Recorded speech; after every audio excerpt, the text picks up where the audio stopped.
You're about to make a decision, and you don't even realize what it's going to cost you. Not money, something quieter, something you won't notice leaving until years later when you can't get it back. And the strange part? You'll call it success.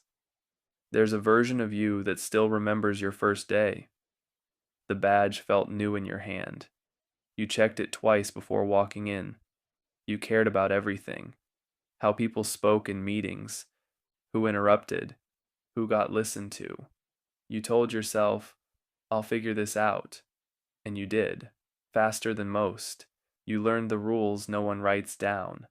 You learned when to speak, when to stay silent, when to agree, even when you didn't.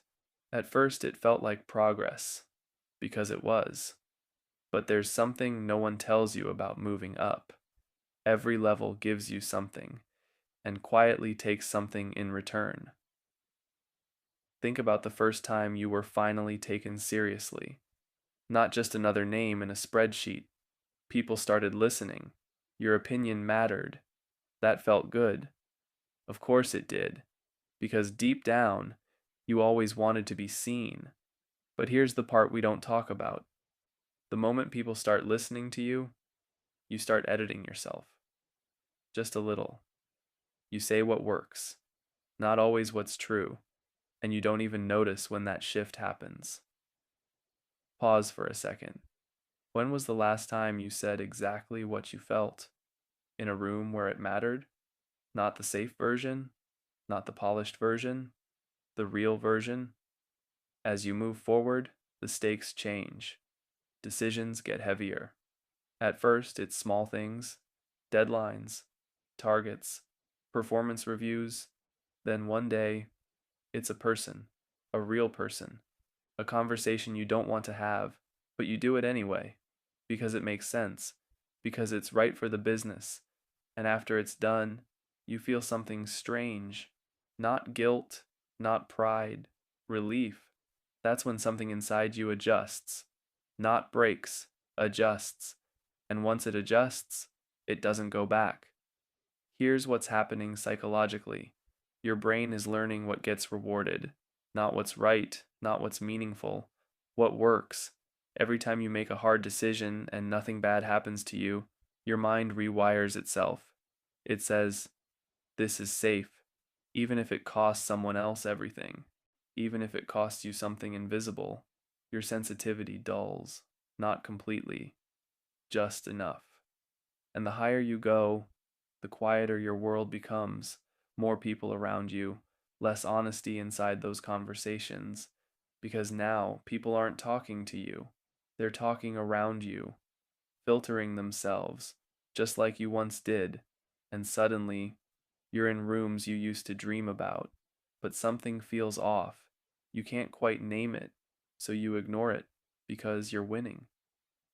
You start achieving things your younger self would be proud of: more money, more influence, more control. But there's a subtle shift that happens around this point. You stop feeling ahead and start feeling behind, like you're late, like you should have done more by now, faster, better, cleaner, and no one around you says it out loud, but you can feel it. Everyone is running the same race. No finish line, just higher expectations. Pause again.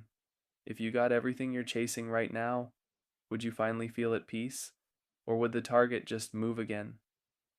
As you keep rising, something else changes. You stop doing the work and start deciding the work. That sounds like freedom, but it isn't. Because decisions carry weight, real weight, thousands of lives connected to them. Every yes and no lands somewhere. You just stop seeing where, and that distance, that's the trade. You gain control, you lose connection. At the very top, pressure isn't the hardest part. You get used to pressure.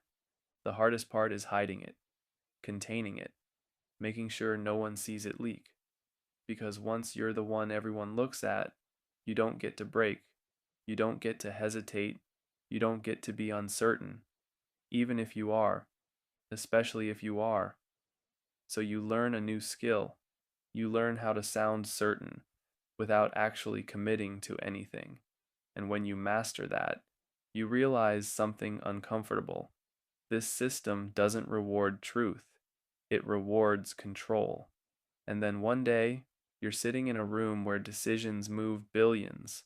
No noise, no headlines, just quiet conversations, fast outcomes, and you realize this was never about titles or promotions or even money. It was about proximity to power, and you got there, step by step, trade by trade. But here's the twist no one prepares you for. You didn't just climb a ladder, you adapted to a system with gravity.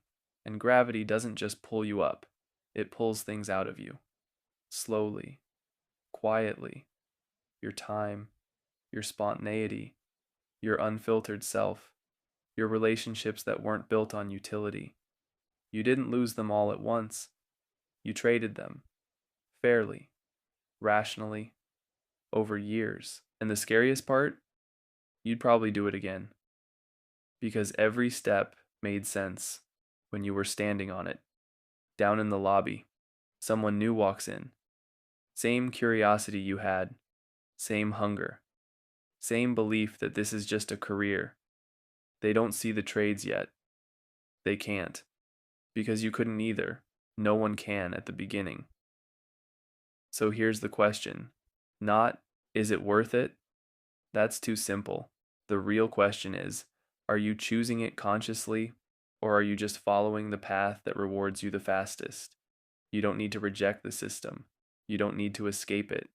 But you do need to see it clearly. Because the moment you see the trade-offs, you get something most people never have: choice. And maybe, just maybe, you'll still climb. But you'll hold on to the parts of you that the system never intended to reward, but were never meant to be sold in the first place.